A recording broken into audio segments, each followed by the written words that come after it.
After the end of the world, the burnt one woke from a deep slumber, broken, deaf, and blinded.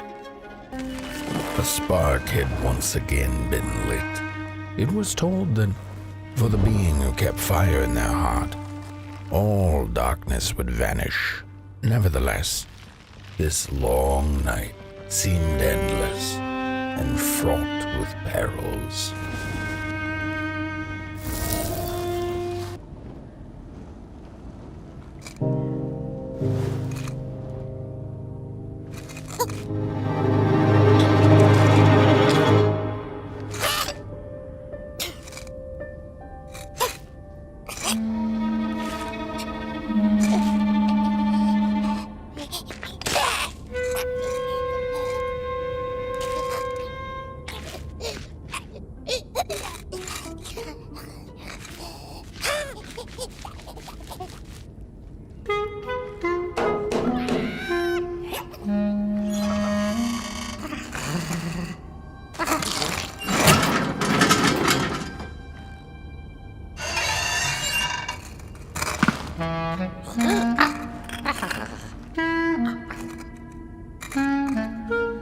In the midst of darkness, lo and behold, a friendship kindled. The fire that spread with it seemed so small against the vast night sky, small and flickering, but defiant. And so it was that the burnt one and a small flame took a wander down the midnight walk. Whether they held or lacked reason, it didn't matter. When times were dark and winds blew cold, there wasn't much left to do, and it was quite enough to simply put one foot in front of the other. Don't venture into the swamp under the moon, they cautioned. There, wild eyes watch, and itching teeth yearn for succulent heads like ours. Gone are the bodies of old, and they can no longer shield us from the terrors. When a sinkhole devours your fire, give it up or dive in after it. An old swamp saying. Another old swamp saying went, when dealing with a troubled and troublesome Mulgrim, do not light a fire beneath her, but help her build one from within. She'd never been much for company until she had met the other one. He had shimmering scales, an appetite for life, and carried a faint scent of rotting leaves she found irresistible. Oh, how they used to laugh at the distant stars, bitterly, together. There once was a freezing cat who was looking for shelter when she came across a dark cave. Step into my abode, offered the dark. It will warm you if you surrender your wants. The dark's eyes were much too big and watchful for the cat's liking. She went on to find warmth somewhere else. Then the cat saw it. Rooftops piercing the sky. Approaching the town, she was greeted by a crone. Come, kitty, kitty, you must be tired. Sit in my lap. Share your soft fur, and I shall warm you for a spell. The cat didn't like the crone's crude pettings. Her hands tugged at her fur. Now, rest still, the crone said, as she pulled out a crooked knife. The cat was quick and escaped just in time. Wherever she sought warmth, it had a price.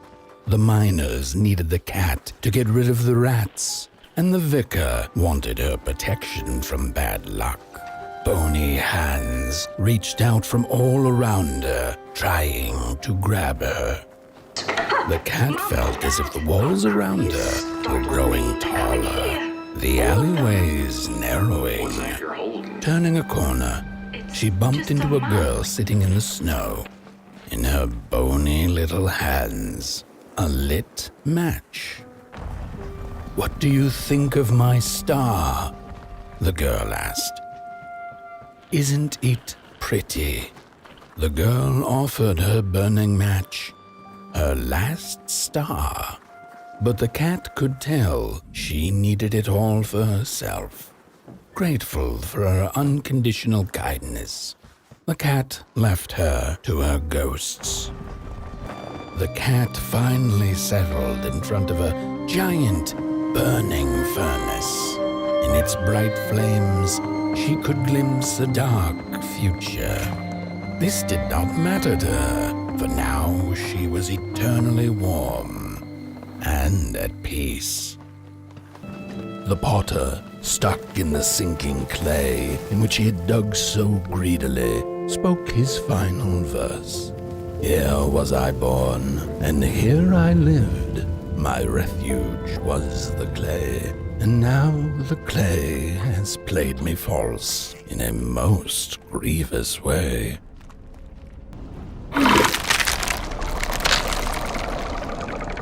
Three blind explorers discovered a sleeping beast. Each of them touched it and described it to one another. "Its skin is coarse," said one. "No, its ears are big," exclaimed another. "The teeth are its most prominent feature," declared the third. Who was right or wrong mattered little, as the beast awoke and ate them all.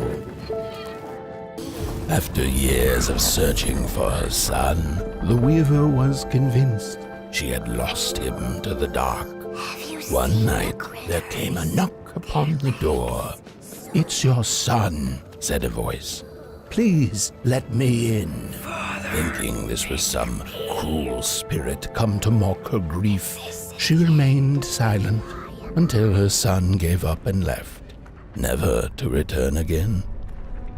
The wanderer asked the craftsman, "How do you make such perfect sculptures?" To which he replied, "Oh, there's nothing to it really. I go into the dark woods. I find the sculpture already waiting inside a tree. And then it's just a matter of carving it out."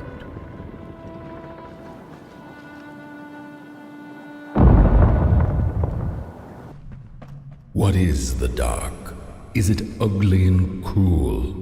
Is it a place for monstrosities, for fools lost in the woods? A terrible void where all your nightmares come true. The dark could be a friend, perhaps a space where we might find each other, all of us equal under its cloak.